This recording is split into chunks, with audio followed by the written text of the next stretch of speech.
I've heard before that it takes 3 installments in a series to know if you're interested in it, and I'm here to test that out. Hey everyone, Skull902 here, and this is Rule of 3.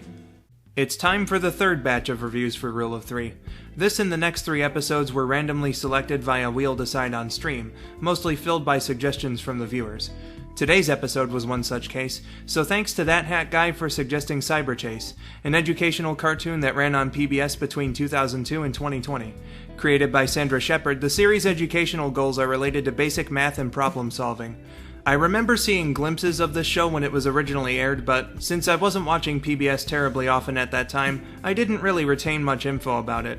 Does the show keep to its goals while remaining entertaining at the same time? Let's give it a shot. The animation is fluid with an art style that's pretty unique and easy on the eyes. There were no character designs I thought were bad or any mistakes I was able to catch. It's got a fairly good soundtrack too. When it's original anyway. What I mean by that is I notice sometimes they'd use stock music that comes with iMovie instead of their own compositions, which is weird considering they had their own library of music.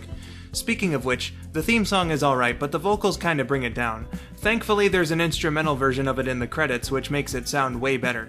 The actors all put in good performances, with the standouts, of course, being Christopher Lloyd as Hacker and Gilbert Gottfried as Digit.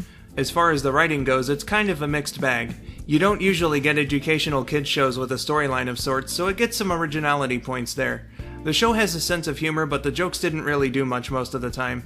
Individually speaking, episode plots are pretty standard. That isn't to say the storytelling was necessarily bad, though they kept going back to the Well of Hackers plots involving kidnapping to some degree, which happens in all 3 of the episodes I saw.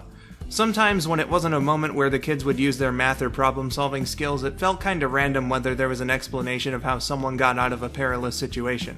Certain elements like the characterization were also kinda lacking.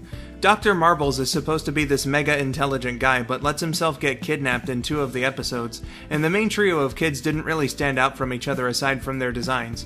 Digit being a former henchman of Hackers was really glossed over too, when that kind of thing could have potentially made for good storytelling. When it comes to the educational aspects, I found it was pretty hit and miss. In the first episode, it started off feeling naturally incorporated into the goings-on, but got progressively contrived as things went on. In the second episode, it was generally well done, and then in the third, it was on the forced side of things for the most part. The Cyberchase for real segments at the end were just kinda there, with a basic repeat of the problem-solving methods used in the main cartoon. Inoffensive, but it didn't really add anything. Will I continue? I don't really see myself going out of my way to do so. It's not a bad show by any means. I'm sure most kids would like it. As an adult, though, I don't really think there's enough to keep me engaged unless I want to hear Christopher Lloyd and Gilbert Gottfried interact with each other every once in a while. It's fine as it is, but it's simply not for me is what I think it boils down to. That'll be it for this episode of Rule of 3, and I hope you look forward to the rest of this batch. Until next time, I have been Skull902, thank you for watching and have yourselves a wonderful day.